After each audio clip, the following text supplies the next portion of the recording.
All right. Hopefully everyone can hear me now. My name is David Stamen. I am going to be presenting on this VMware Code Power session about automating your vCenter Server appliance with our APIs and PowerCLI. So quick introduction, who am I? My name is David Stamen. I am a field solutions architect focused on virtualization solutions at Pure Storage. I was formerly a technical marketing architect with VMware, where I was focused on vSphere Lifecycle, as well as vSphere with Kubernetes, also known as Project Pacific. Today, I'm going to cover a quick agenda. How do we patch the vCenter Server appliance using some of our RESTful APIs? And then also, how can the vCenter Server appliance be patched with PowerCLI? I actually delivered this session at VMworld last year, and it was really attended. I had 2 full sessions and got a lot of really great feedback. And so when I was asked to kind of do a presentation here, I thought that this would be a really great thing to kind of revisit. So I've kind of made some enhancements to the PowerCLI module, and I definitely made sure to validate that it definitely works with vSphere 7.0. So we're going to start off with kind of covering patching the vCenter with the RESTful APIs. If you're not familiar with RESTful APIs, VMware does a really great job at exposing this. Before, to access API Explorer, you had to go to the FQDN of your vCenter /API Explorer. Now with vSphere 7 and even the later versions of 6.7, it's now baked into the Developer Center in your vSphere client. So all you need to do is open up the Developer Center, navigate to API Explorer, and then you can browse all of the APIs that are currently available. And it's a live API, so you have the ability to actually execute them, as well as see what the actual curl response are, as well as the actual response. So in this case, I ran a get update, and it showed me that there was a new update available in this case. And so if we want to kind of use these RESTful APIs, this is a really great way to explore what is currently available. And when I first built these, this year kind of what I did is I went into the APIs and saw what's currently available, because there wasn't anything in PowerCLI or really any content out there for that. So I thought this would be a really great way to bring this on. And so the first example, when I talk about using the RESTful APIs, we're going to use Postman for that. So there is a collection that I've created and put on the vSphere GitHub. And so there's a few things we need to do to get started. The very first thing we need to do is download Postman, import the collection, and then set up some variables. And so for this, we're going to jump into our first demo, because I just don't want to have this be a PowerPoint to death kind of conversation. And so in this example, I have my Postman collection set up. I have my the collection here set up called appliance patching. And I have my variable set up here, so I have an environment that I'm going to connect to. The very first thing we need to do is use our login. And so what this does is creates a session to our vCenter server appliance. And go ahead and move that over so we can see it. And so once we execute our login, we may need to go out and disable the certificate verification. Once we have our login session, we can kind of browse through the different folders of items that I have here on the left-hand side. And hopefully that this is updating for the presentation as well. I think it may be cutting it off, so let me bring it over to the side here. Might take a second for the live delay to catch up, but I think this should work there. Give me about 10 seconds to have the video catch up. There we go, perfect. So once we have the screen set up, we can go ahead and do our login and execute that and send that response. Once that has done, we can go through our other workflows that have been created as part of this collection, such as checking for available updates. In this case, this will return using the local and online the updates that are currently available. And so here we can see that I have 2 patches available to upgrade my vCenter Server 7.0 appliance to. And so if I want to specify the particular version I want to update to, I have a variable called version. And so what I'll do is I'll highlight the version I want to set, and I'm going to set this to the version, because those are all variabilized for certain settings before. So in this case, I can get information on that particular update. And so I'm going to look at the version details.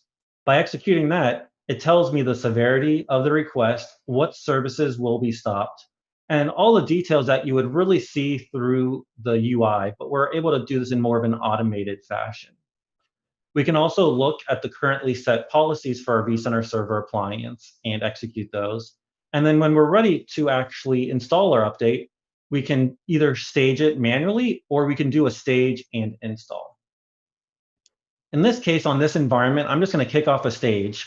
And by using our get update status, we can actually review the status of our update.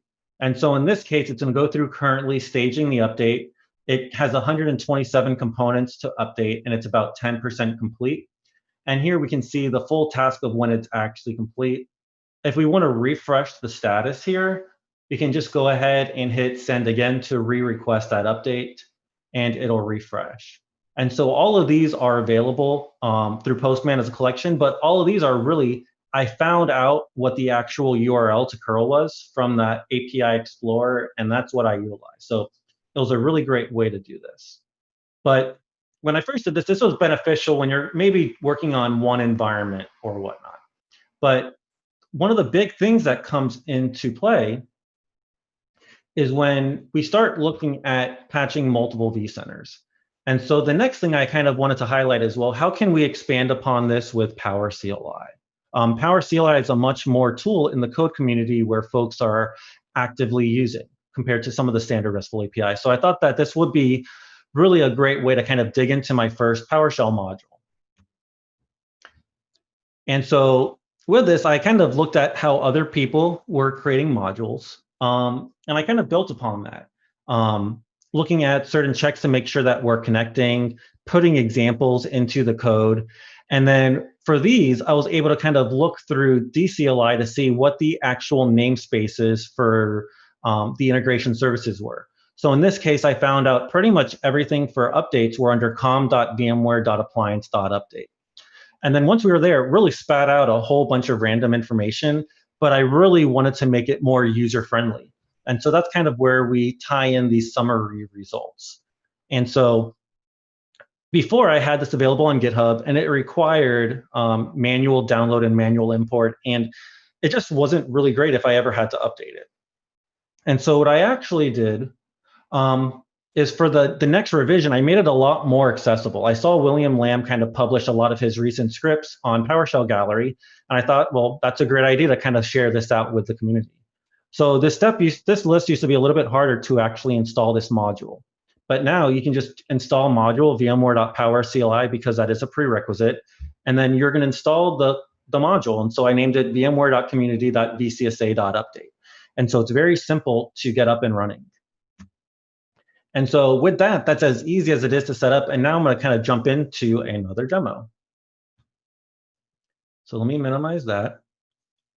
And I will pull up the screen here on the left.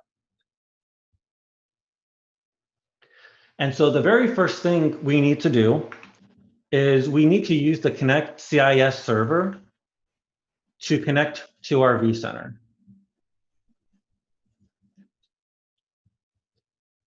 And you need to make sure that you're using the CIS server, not CI server, and not VI server.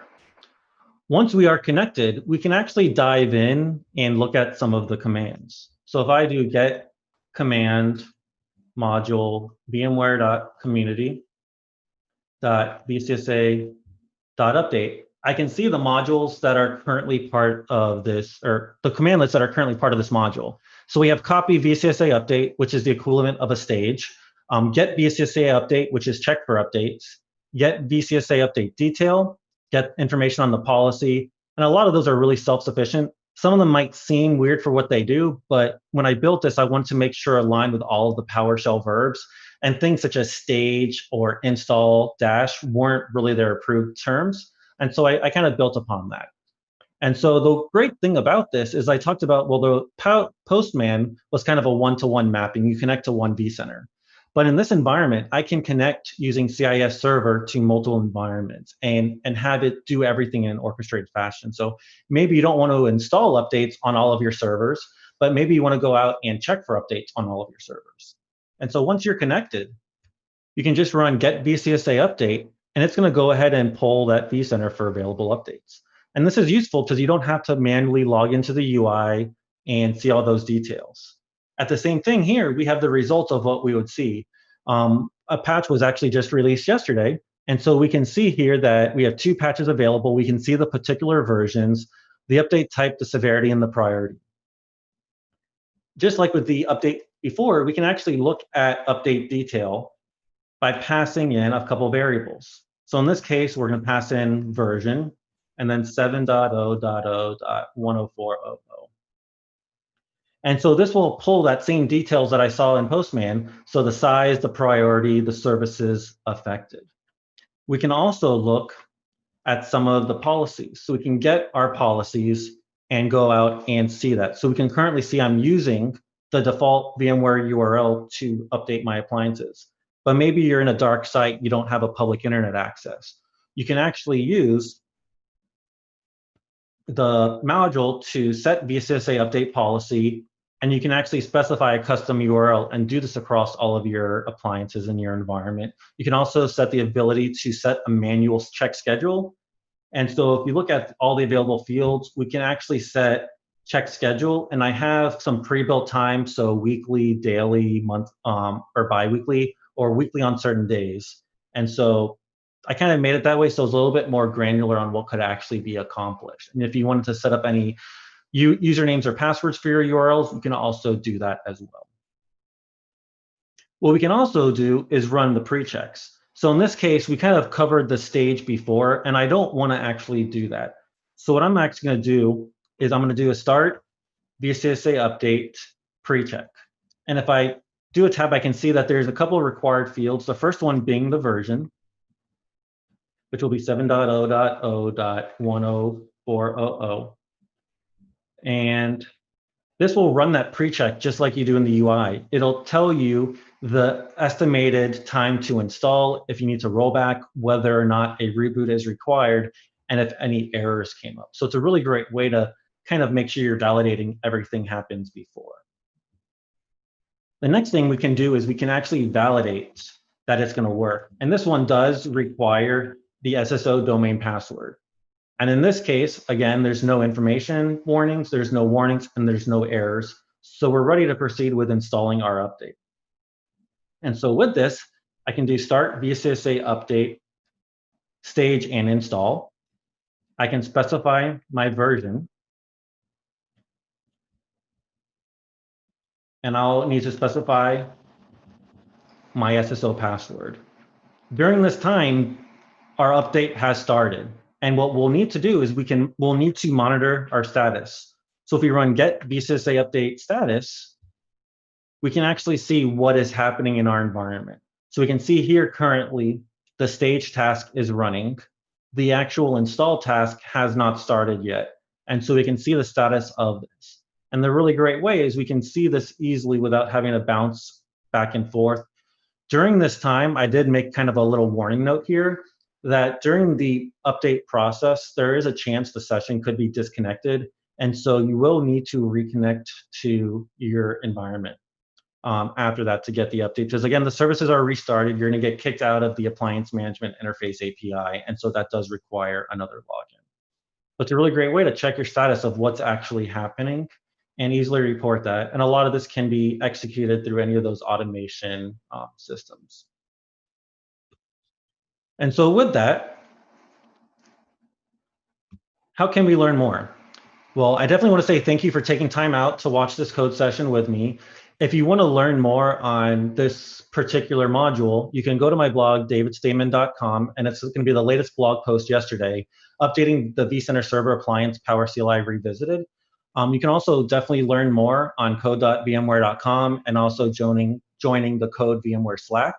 And if you want to learn more about either existing APIs or existing PowerShell or PowerCLI, you can definitely check out the RESTful API resources that are there as well. So with that, I definitely want to say thank you for taking time out, and I hope you enjoyed this presentation.